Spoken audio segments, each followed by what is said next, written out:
नमस्कार बच्चों, आज मैं आपके सामने पद का पहला भेद जो है विकारी शब्द है संज्ञा, तो उसके बारे में आप लोगों को बताऊंगी। ऐसे आप लोगों ने संज्ञा के बारे में पढ़ा है बचपन से ही, लेकिन यहाँ थोड़ा विस्तार से पढ़ना होगा जिससे आप लोग पदबंध कर पाएंगे या फिर पदबंध समझने में मतलब सुविधा होगी। ठीक है, तो संज्ञा का शाब्दिक अर्थ है समयोग ज्ञा, अर्थात सम्यक ज्ञान कराने वाला। अतः किसी भी वस्तु, व्यक्ति, गुण, भाव, स्थिति का परिचय कराने वाले शब्द को संज्ञा कहते हैं। और संज्ञा का दूसरा पर्याय है नाम। अतः किसी भी व्यक्ति, वस्तु, स्थिति या गुण के नाम को संज्ञा कहा जाता है। महत्व भी है उसका। तो संज्ञा शब्दों के बिना भाषा बन ही नहीं सकती। जब हम कोई भी बात कहते, करते, पूछते हैं तो अनजाने में संज्ञा शब्दों का ही प्रयोग करते हैं। उदाहरण के लिए निम्नलिखित वाक्य हम देख सकते हैं, जैसे मोहन कोलकाता में निवास करता है। गंगा हिंदुओं के लिए पवित्र नदी है। गाय एक उपयोगी पशु है। बुढ़ापा दुखों का घर है और यौवन आनंद का। तो यहाँ मोटे छपे शब्द संज्ञा शब्द हैं जिनके बिना बात कही नहीं जा सकती। मतलब हम लोग अनजाने में संज्ञा शब्दों का प्रयोग करते हैं, लेकिन व्याकरण हमें समझाते हैं कि वो संज्ञा है या फिर क्या शब्द है। ठीक है, व्याकरण पढ़ने से हमें पता चलता है। तो यहाँ मोहन कोलकाता निवास, गंगा हिंदुओं नदी, गाय पशु, बुढ़ापा दुखों घर, यौवन आनंद, ये सब क्या है? संज्ञा शब्द है। संज्ञा के भेद, संज्ञा के 3 भेद माने जाते हैं: जातिवाचक संज्ञा, व्यक्तिवाचक संज्ञा और भाववाचक संज्ञा। और जातिवाचक संज्ञा के 2 भेद माने जाते हैं: द्रव्यवाचक संज्ञा और समूहवाचक संज्ञा। तो हम अब व्यक्तिवाचक संज्ञा को समझेंगे। जो शब्द किसी विशेष व्यक्ति, विशेष वस्तु, विशेष स्थान या विशेष प्राणी के नाम का बोध कराते हैं उन्हें व्यक्तिवाचक संज्ञा कहते हैं। जैसे गौतम बुद्ध, जवाहरलाल नेहरू, सीता, संतोष, प्रियंक, सुरभि व्यक्तियों के नाम हैं। ऐरावत हाथी, कपिला गाय, सोना हिरनी प्राणियों के नाम हैं। दिल्ली, अमेरिका, भारत, मद्रास, आसाम स्थानों के नाम हैं। भगवद गीता, कावेरी, रामायण, कुरान, नीलगिरी वस्तुओं के नाम हैं। अब नीचे देखो, जातिवाचक संज्ञा। जो शब्द किसी प्राणी, पदार्थ या समूह की पूरी जाति का बोध कराते हैं उन्हें जातिवाचक संज्ञा कहते हैं। जैसे मनुष्य, नर, नारी, ग्रंथ, पर्वत, कुत्ता, हाथी, फल, नगर, प्रांत, देश, नदी, झरना, पुस्तक आदि। इन सब शब्दों के द्वारा हम किसी विशेष व्यक्ति के बारे में या विशेष वस्तु के बारे में नहीं समझ रहे हैं। मतलब मनुष्य कहकर भी पूरे मनुष्य जाति के बारे में कहा गया है।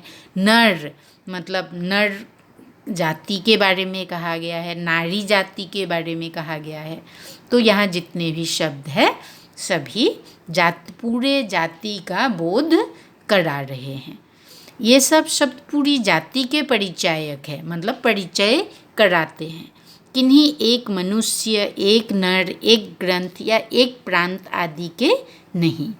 जातिवाचक संज्ञा के अंतर्गत द्रव्यवाचक तथा समूहवाचक संज्ञाएं भी सम्मिलित है।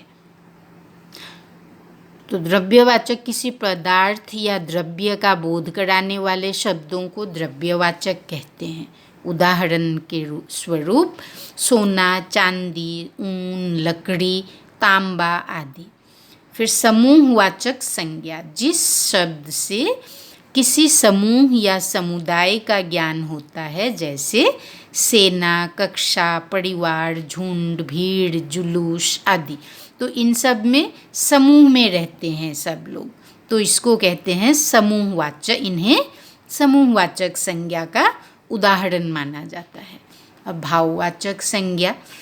भाववाचक संज्ञा में मतलब गुण, दशा, कार्य, भाव या स्वभाव का बोध कराते हैं। जैसे गुण और दोष। गुण कहने से हम सिर्फ अच्छाई के बारे में नहीं समझते हैं, उसमें अच्छाई बुराई सब कुछ है। तो गुण दोष चौड़ाई, लंबाई, सुंदरता, कुरूपता, चतुरता आदि। दशा बुढ़ापा, यौवन, प्यास, बचपना आदि, मोटापा। उसके बाद भाव आशा, स्वार्थ, शत्रुता, क्रोध, शांति, मित्रता आदि।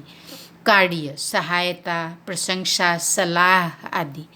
अब व्यक्तिवाचक संज्ञा का जातिवाचक के रूप में प्रयोग। कुछ शब्द ऐसे हैं जिन शब्दों को व्यक्तिवाचक संज्ञा होते हुए भी जातिवाचक के रूप में प्रयोग किया जाता है। जैसे विभीषणों से बचो।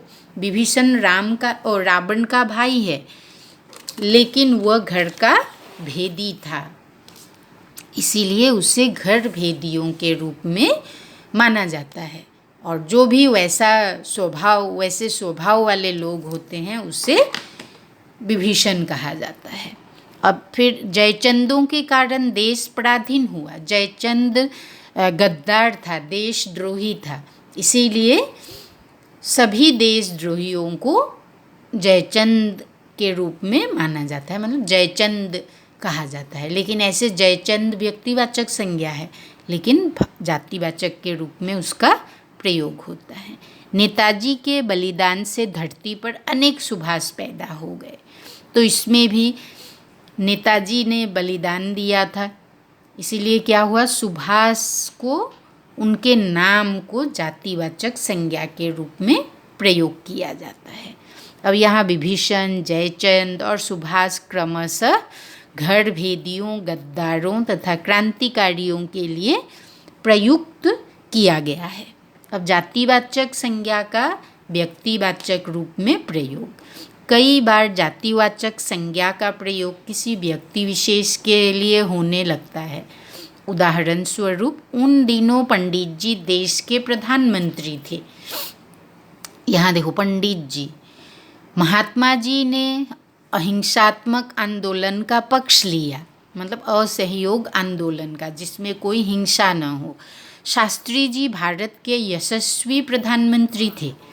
तो यहाँ पंडित जी सभी पंडितों के लिए न प्रयुक्त न होकर पंडित नेहरू के लिए प्रयुक्त हुआ है। महात्मा जी महात्मा गांधी के लिए तथा शास्त्री जी लाल बहादुर शास्त्री के लिए प्रयुक्त हुआ है।